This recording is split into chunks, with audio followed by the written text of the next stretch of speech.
Wahai umatku, apakah kau siap mengikuti semua ajaranku? Wahai Tuhanku, aku siap mengikuti semua ajaranmu. Oke, kamera aman, audio aman, let's make it. Sabda ketiga, channel yang akan memberikan cerita humoris, inspiratif, dan edukatif. Ya, hari ini kita kedatangan tamu. Tamu kita kali ini adalah seorang aktivis HMI cabang Goa Raya, juga sebagai ketua cabang Goa Raya. Utomo. Ya. Kemudian beliau juga mengambil pasca sarjana S2 Ilmu Komunikasi. Oke, baik. Mungkin sebelum kita bahas soal, kita masuk ke tema kita kali ini adalah Islam di mata HMI, seperti itu. Tapi sebelum kita mulai, kita bahas dulu Ardiansa sekarang apa aktivitasnya, kegiatannya hari ini? Ya, untuk sementara waktu saya sekarang bertugas untuk mengurus HMI cabang Goa Raya. Ya. Kebetulan saya diberikan amanah untuk menjadi ketua umum. Ketua umum. Dari 2020-2021. 2020-2021. Berarti sampai tahun depan. Ya. Ya. Kenapa memilih HMI? Kalau persoalan kenapa memilih HMI, kita harus kembali lagi ke masa lalu, tepat di 2012.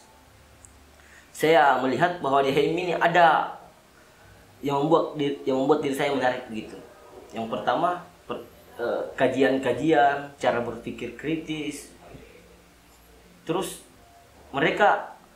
saya anggap bahwa kita mampu menyalurkan apa yang menjadi kegaduhan dalam diri kita. Gitu. Iya, asik sekali. Terus apa bedanya HMI sama organisasi lain? Kira-kira? Kalau saya sendiri anggapnya bahwa HMI sangat berbeda dari organisasi-organisasi lain. Yang pertama, yang harus dipahami berdasarkan pada landasan dihadirkannya HMI ini pada tahun 1947 yang didirikan oleh Lapran Pane dengan 3 kondisi. Yeah. Yang pertama adalah kondisi kebangsaan, yang kedua adalah kondisi kemahasiswaan, dan yang ketiga adalah kondisi keumatan. Oh, jadi itu yang membuat... Itu yang cikal bakal HMI didirikan oleh Lapran Pane di Kakak. Oke, seperti itu. Nah, berbicara soal HMI, tentunya HMI ini kan basicnya Islam. Konsep basic HMI yang pertama dipelajari itu pada saat kita masuk itu sebenarnya apa? Kalau yang pertama masuk kita pelajari itu ya, yang pertama ada beberapa materi yang harus kita lewati. Ya. Memang kalau orang menganggap bahwa masuk di HMI itu gampang ya, kalau saya sih gampang-gampang susah, karena basic training saja itu kita butuh waktu 8 hari untuk mengikuti. 8 hari, 1 minggu lebih ya? Dengan beberapa, ada rangkaian 21 materi yang harus kita terima. 21 materi? Iya. Hal yang paling dibahas di situ apa? Yang paling diprioritaskan? Ya, diprioritaskan di HMI itu ya jelas ada 2, bagaimana menguatkan konsep keilmuan, yang kedua adalah konsep keislaman. Konsep keilmuan, konsep keislaman itu yang diperkuat. Nah, yang menarik adalah persoalan Islam, karena tema kita hari ini adalah Islam di mata HMI. Yes. Nah, yang keilmuan Islam ini apa yang kita pelajari di situ? Kalau kita mau melihat kondisi pada wilayah itu, HMI ini memiliki ada namanya NDP. Nilai dasar perjuangan. Yeah. NDP ini disinilah dikupas tuntas bagaimana Islam. Oke. NDP ini diperkerasai oleh Syed Nur, atau lebih dikenal Syed Nur, tapi dia memiliki nama lengkap Nurholis Majid. Yeah. Dia menulis berbagai buku, salah satunya Islam Keindonesiaan. Yeah. Bahwa saya melihatnya bahwa kalau kita berbicara Islam di mata HMI, Islam itu asik. Asik ya? Asik. Ajaran yang kemudian memberikan kita kerendahan hati, bagaimana kita melihat keadaan itu sendiri, saling berbagi, apa dan sebagainya. Kita tentunya berbicara tentang agama. Yes. Nah, sebelum kita membahas tentang Islam, saya mau tanya sama Ardi ini, apa sih itu agama itu menurut Ardi sebagai kader HMI? Kalau saya menganggapnya bahwa agama itu adalah suatu kepercayaan yang dianut oleh beberapa orang yang dijadikan sebagai landasan hidup. Landasan hidup. Ya, landasan hidup. Salah satunya adalah Islam itu sendiri. Ya. Nah, dalam Islam sendiri, apa yang kita pelajari, kita ditekankan bahwa untuk memulai sesuatu, pelajaran yang paling dasar adalah ucapkanlah dengan kata basmalah dan akhiri kata alhamdulillah. Oke, maka baik. segala sesuatu yang kita lakukan itu akan berberkah. Karena apa? Bahwa kita memulai dengan sebuah pendekatan diri kepada Yang Maha Kuasa, dan mengakhiri dengan rasa syukur kepada Yang Maha Kuasa. Asik sekali. Nah, Islam itu apa sebenarnya? Kalau berbicara Islam itu apa, lebih mudahnya kita jelaskan, Islam itu adalah sebuah ajaran yang diprakarsai oleh Nabi Muhammad SAW. Islam diturunkan oleh Allah Subhanahu Wa Taala sebagai agama pelengkap dari agama-agama yang lain. Begitu pada dasarnya. Yeah. Kalau kita mau berbicara tentang Islam itu apa? Oke. Nah, berbicara tentang Islam, kita berbicara tentang Tuhan. Nah, konsep ketuhanan sebenarnya menurut Ardiansa sebagai kader HMI itu apa? Kalau kita berbicara tentang bagaimana konsep ketuhanan, bahwa jelas dalam Islam kita ajarkan bagaimana mempercayai bahwa Tuhan itu ada, walaupun kita tidak dapat mengindrai, kita tidak dapat merasakan, dan kita tidak dapat melihatnya. Tapi bentuk wujud dan ciptaannya itu kita mampu merasakan. Logika sederhananya seperti ini. Apakah saudara diri ini pernah melihat kentut atau tidak, atau pernah melihat angin atau tidak? Jelas tidak. Tapi kita mampu merasakan bagaimana bentuknya. Kita mampu merasakan bagaimana ketika angin itu ada. Oh, jadi kita mempercayai Tuhan itu. Seperti itu. Kita mempercayai Tuhan itu walaupun kita tidak bisa melihat, tapi kita bisa merasakan. Yes. Oke. Kan seperti ini, karena kalau kita berbicara jauh tentang bagaimana Tuhan itu, bahwa Tuhan itu tidak dapat dilihat, tapi dalam bentuk apapun, tapi ciptaannya mampu kita rasakan. Ciptaannya bisa kita lihat, bisa kita rasakan. Yes. Kehadiran Tuhan itu sendiri. Oke, baik. Nah, di HMI sendiri kan tentunya punya basic-basic tertentu untuk bagaimana memahami Tuhan itu sendiri. Nah, bagaimana penekanannya agar kader-kader HMI itu bisa memahami Islam, memahami Tuhan? Jadi sederhananya seperti ini. Untuk memahami bahwa Tuhan itu adalah tidak, cukup kita memahami Al-Quran dan Hadis. Karena jelas dalam Al-Quran dan Hadis bagaimana konsep yang diajarkan. Yang sederhananya lagi, awal kehadiran kita muncul di muka bumi ini ada yang disebut dengan perjanjian primordial. Perjanjian primordial. Nah, perjanjian primordial ini sebelum kita ditiupkan roh kepada kita, maka kita ada perjanjian primordial bagaimana percakapan Tuhan dengan si calon manusia ini. Perjanjian primordial itu kepada siapa? Dengan siapa? Dengan calon manusia, dengan bayi yang akan dilahirkan. Nah, ketika perjanjian primordial ini disepakati, maka bayi itu keluar dari rahim ibunya dan menggenggamkan kedua tangannya dan dia menangis.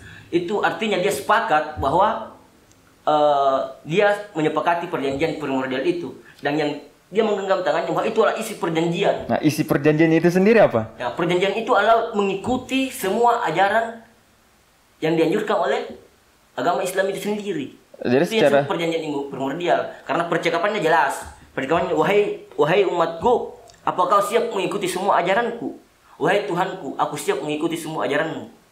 Berarti secara tidak langsung semua manusia yang lahir itu adalah keluar dengan perjanjian primordial. Tapi setelah keluar itu kan berbicara lagi tentang bagaimana lingkungan yang mereka tempati. Seperti maksudnya secara tidak langsung manusia yang lahir itu sudah sepakat bahwa Tuhan itu ada. Tuhan itu ada lewat perjanjian primordial itu. Tapi tidak dengan Islam, karena kan semua manusia yang lahir ini kan di lingkungannya ada yang lahir dengan keluarga Islam, ada yang tidak. Jadi yang seperti contoh kecil seperti ini.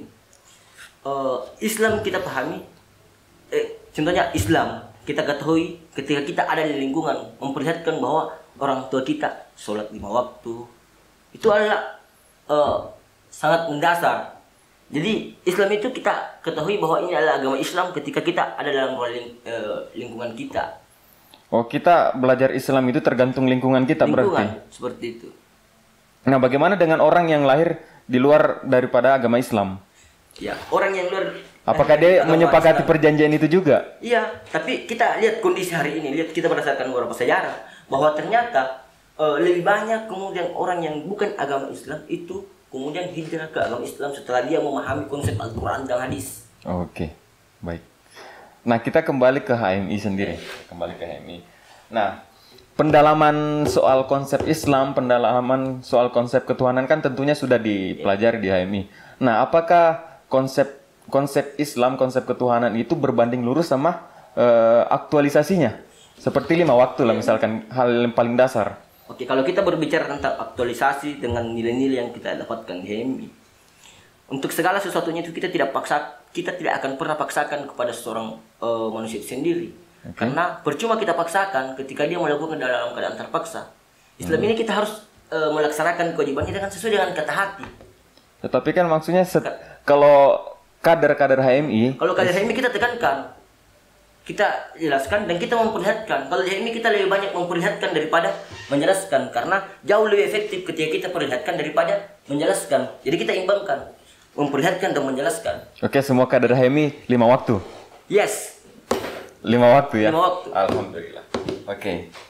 Nah, berbicara HMI itu kan tidak terlepas dari mahasiswa. Yes. Karena himpunan mahasiswa Islam.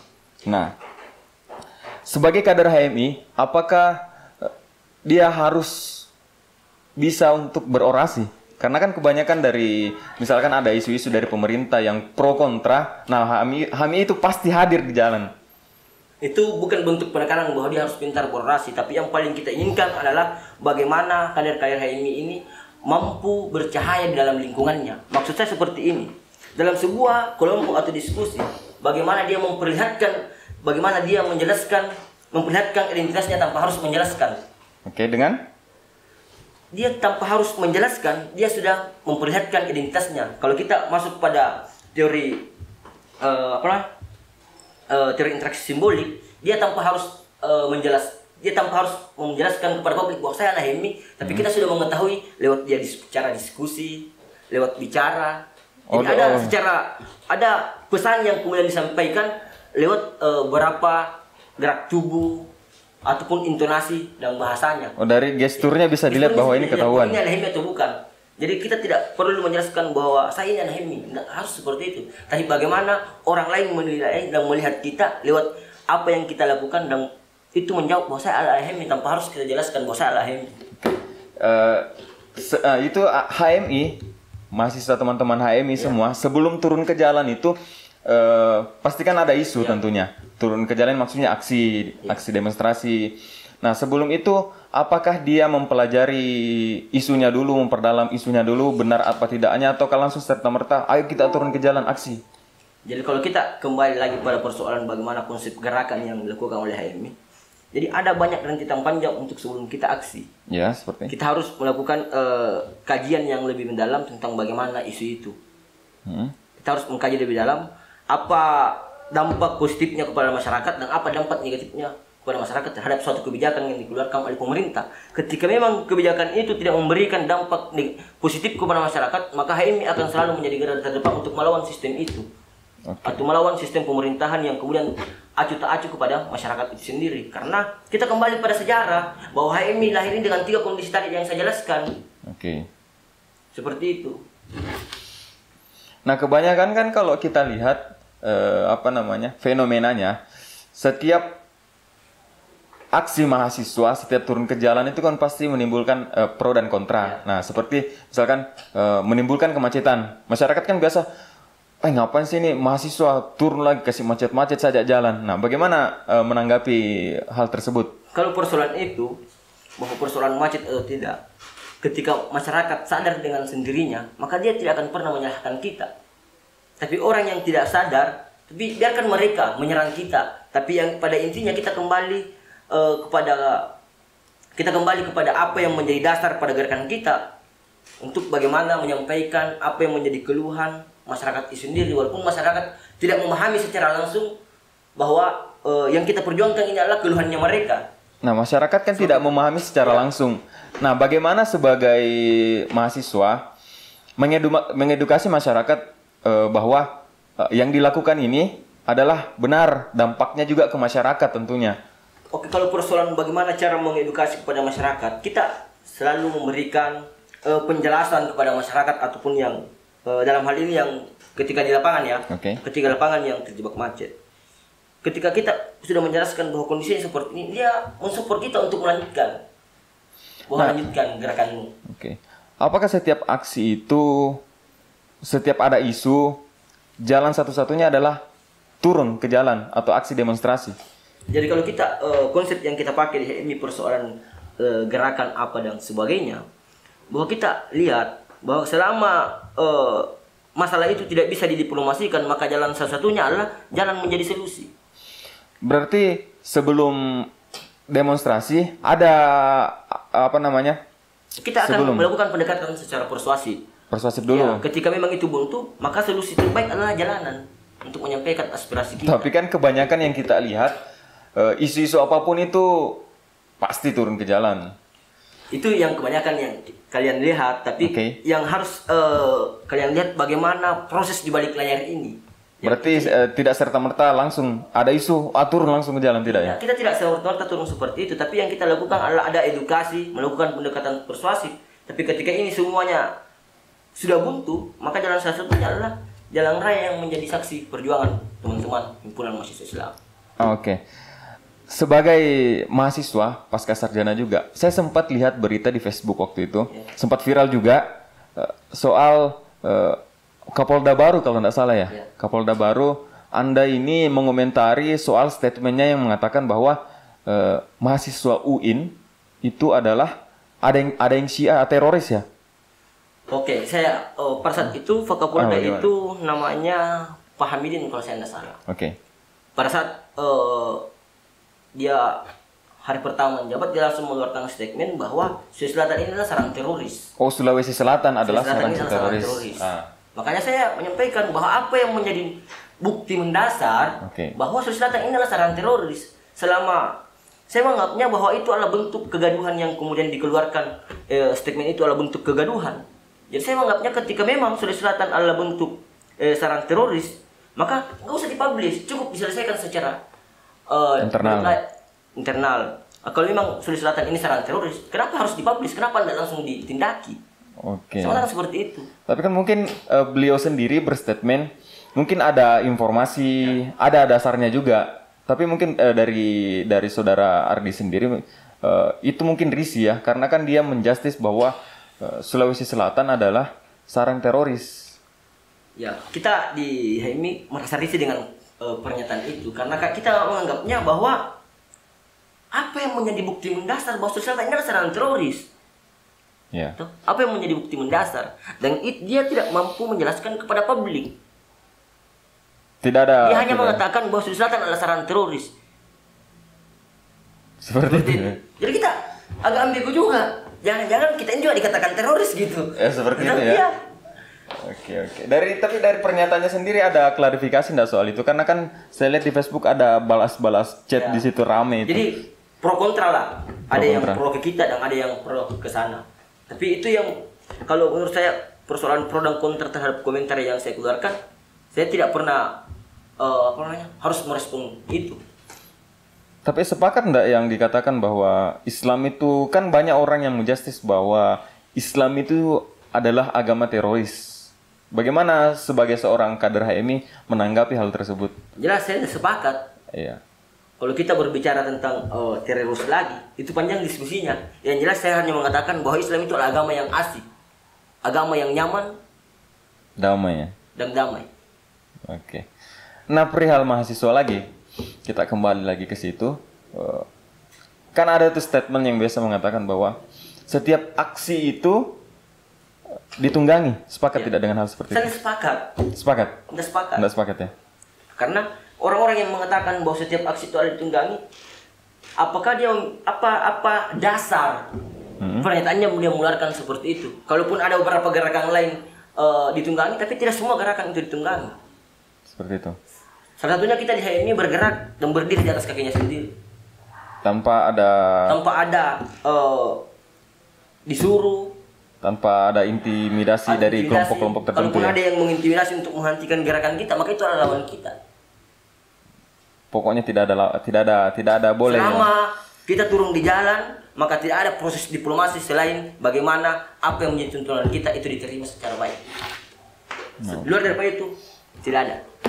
Nah, dari kegiatan HMI yang saya sempat baca lagi di Facebook itu kan ada rame di media Trotoar ID kalau nggak salah ya. HMI sempat melakukan kegiatan HMI berbagi ya waktu itu ya. Kalau HMI berbagi itu yang dilakukan oleh cabang Gua Raya. Jadi pada saat COVID-19 masuk menyerang Indonesia Iya. dan sampai masuk ke Sulawesi, kita berusaha untuk hadir untuk berbagi kepada masyarakat. Jadi kita melakukan dengan buka donasi, dan ada beberapa yang masuk menyumbang ke kita, dan itu kita kumpulkan dan membelikan sembako dan kita bagikan ke masyarakat yang sangat membutuhkan.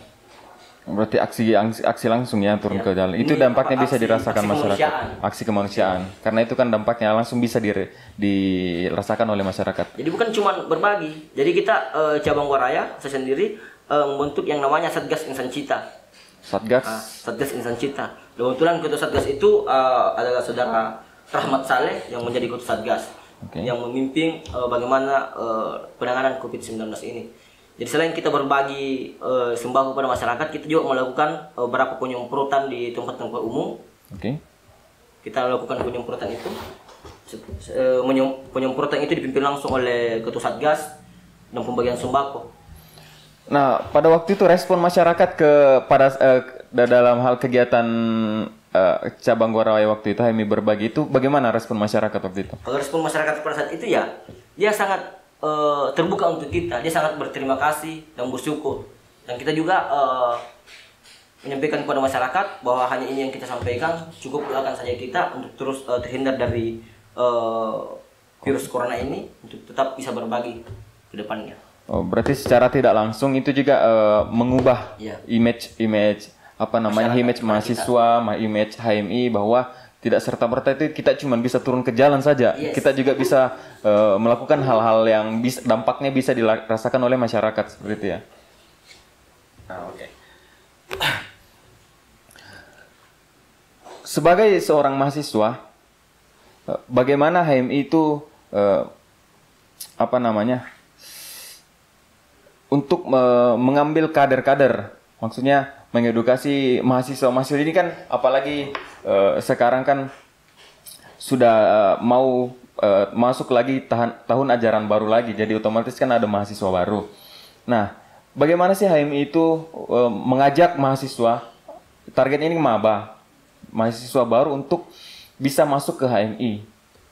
Oke, kalau persoalan itu bagaimana, itu kan tugas dan wewenang yang dilakukan oleh semua komisariat sejajaran HMI Cabang Waraya. Oke. Jadi di UIN itu sendiri ada 8 komisariat. Ada setiap fakultas ada komisariat masing-masing. Nah, persoalan cara perekrutan itu teman-teman di tingkatan komisariat itu jangan melakukan tindakan paksaan untuk merekrut kader sendiri. Tapi berikan pemahaman kepada mereka bahwa HMI ini adalah organisasi yang kemudian mampu memberikan edukasi dan memberikan gagasan kepada kalian. Dan ini adalah tempat yang paling cocok untuk dijadikan sebagai berproses. Jadi jangan pernah melakukan unsur paksaan untuk harus memaksakan kalian untuk maba untuk ikut di basic training. Berarti tergantung mahasiswanya sendiri. Tergantung mahasiswa sendiri bagaimana mahasiswa lewat yang sosialisasi yang disampaikan oleh beberapa kader. Ya tergantung mahasiswa apa dia mau masuk atau tidak. Tapi selama ini kalau kita melakukan tanpa sosialisasi pun, kalau kita tanya beberapa mahasiswa kenapa kalian masuk HMI, bilang HMI sering saya lihat kerja-kerjanya ada mampu mengedukasi masyarakat. Itu dari jawaban dari beberapa calon kader itu sendiri. Anda kan sudah masuk di HMI dari tahun 2012 ya, Ya. tadi. 2012 sampai sekarang. Apa yang membuat Anda itu betah di HMI? Apalagi sekarang udah jadi Kalau yang ketua membuat cabang. kita HMI itu, karena di HMI ini ada proses kaderisasi yang jalan. Oke. Kalau di HMI itu yang pertama ada namanya basic training. Basic training. Yang kedua ini ada namanya intermediate training. Yang Intermediate. ketiga ini ada namanya advanced training. Oke. Oke. Kalau yang membuat saya bertahan di HMI hingga hari ini bahwa dari sekian tahun saya belajar mengabdi di HMI, saya belum bisa memberikan apa-apa di HMI untuk membalas jasanya HMI kepada saya yang telah memberikan banyak pengetahuan dan pengalaman kepada saya. Maka satu-satunya untuk membalas jasanya HMI, saya harus mengabdi kembali kepada HMI dan memberikan yang terbaik buat HMI itu sendiri. Oke, luar biasa sekali ya. Nah, HMI Himpunan Mahasiswa Islam. Saya mau kupas tuntas sebenarnya ini soal keislaman. HMI, Islam di mata HMI. Nah, Islam, bagaimana sih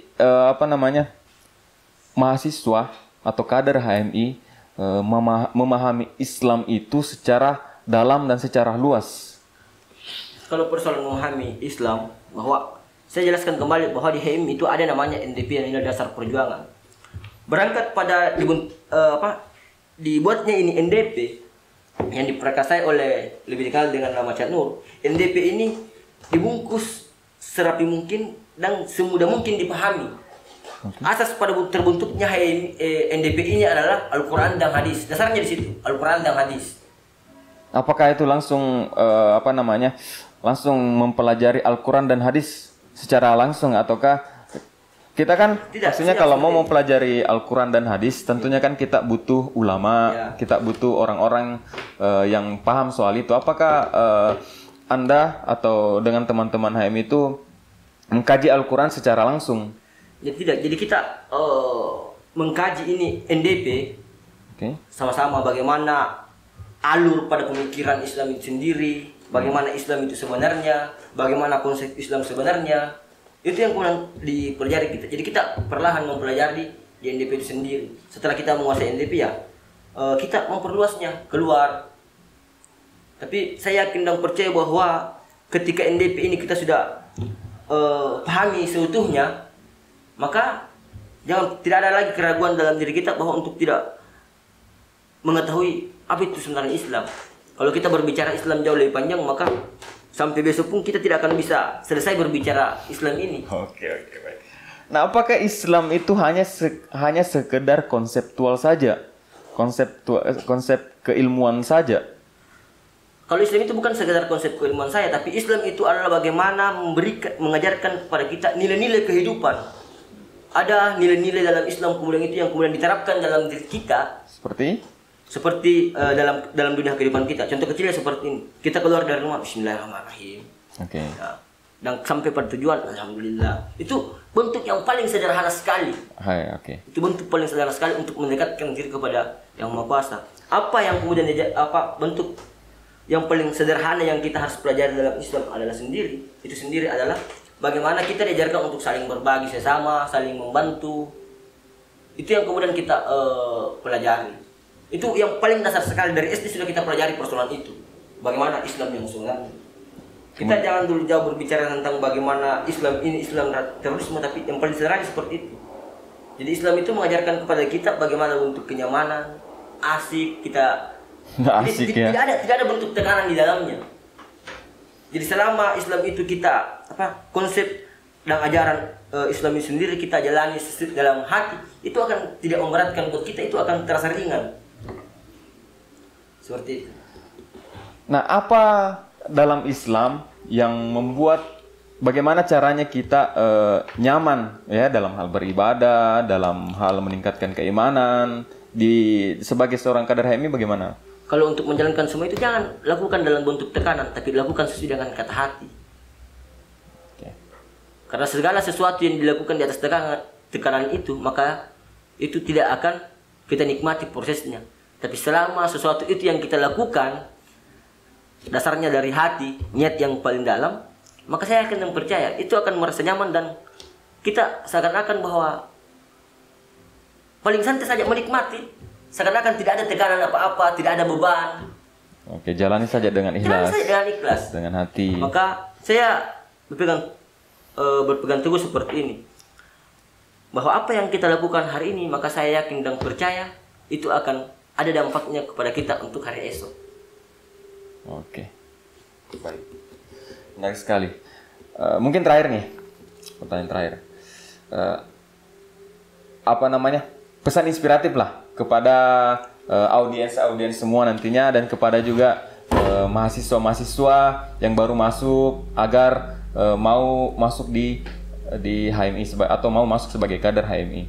Pesan inspiratif. Kalau saya hanya ingin berpesan seperti ini, bahwa ketika kalian masuk di kampus, maka itu adalah proses awal untuk merubah mindset berpikir kita dari proses siswa menjadi mahasiswa.